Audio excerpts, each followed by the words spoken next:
Wonder Woman is directed by Patty Jenkins and stars Gal Gadot and Chris Pine. This film is about Wonder Woman, or Diane Prince. She's an Amazonian woman who's living in Themyscira, this utopian society hidden from the world, when a spy named Steve Trevor lands on her island.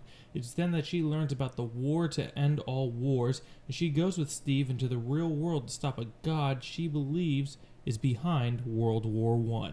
Now, a lot of people who know me know that I am not a big fan of the original films in the DCEU, that being Man of Steel, although I think that it's the best one so far, Batman vs. Superman, and Suicide Squad. But I am so glad to say Wonder Woman is far and away the best film in the DCEU. And a lot of that has to do with Gal Gadot's acting as Wonder Woman. She perfectly embodies the role of Wonder Woman, down to the naivety of the character, the hope that the character has in her, and her positive outlook on everything.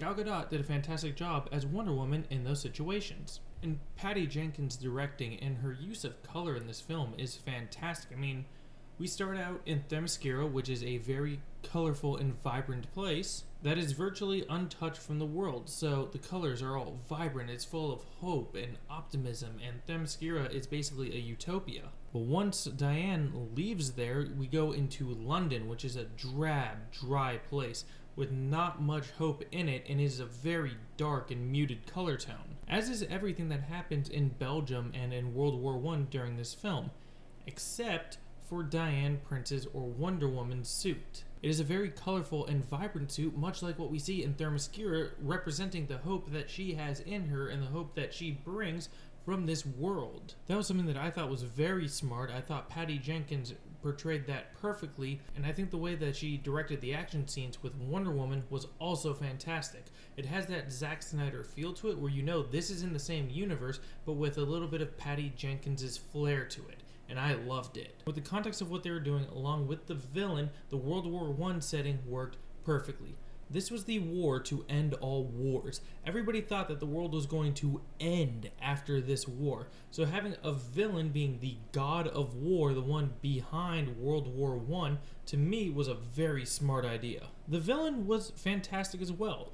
A lot of people are saying that there could be a little bit more to him, and I kind of agree. I mean, part of it, he is basically your typical, I'm going to twist my mustache and I'm going to take over the world. He became that kind of villain once we really got into him, but with all the twists and turns that they take in this film with the villain, they did things with it that I was not expecting, so that kind of made up for that. So overall, I actually really did enjoy the villain. I don't really have any negatives for this film. I love this film. This is one of the best films of the year and one of the best comic book films of the past decade, and I have no problem giving Wonder Woman an A+.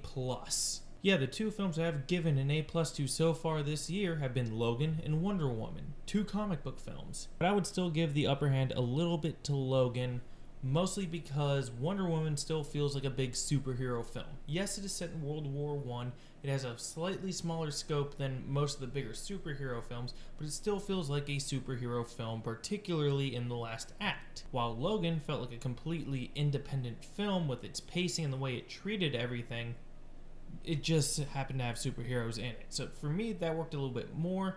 But make no mistake, Wonder Woman is a fantastic film. Guys, thank you so much for joining me. I'm basically going to be gone for a month. I've already said that. I will be back in July with a retrospective look on the rest of the films that I saw in June. You guys are the best. If you guys like this, you can like and subscribe. And I'll see you guys next time. Bye for now.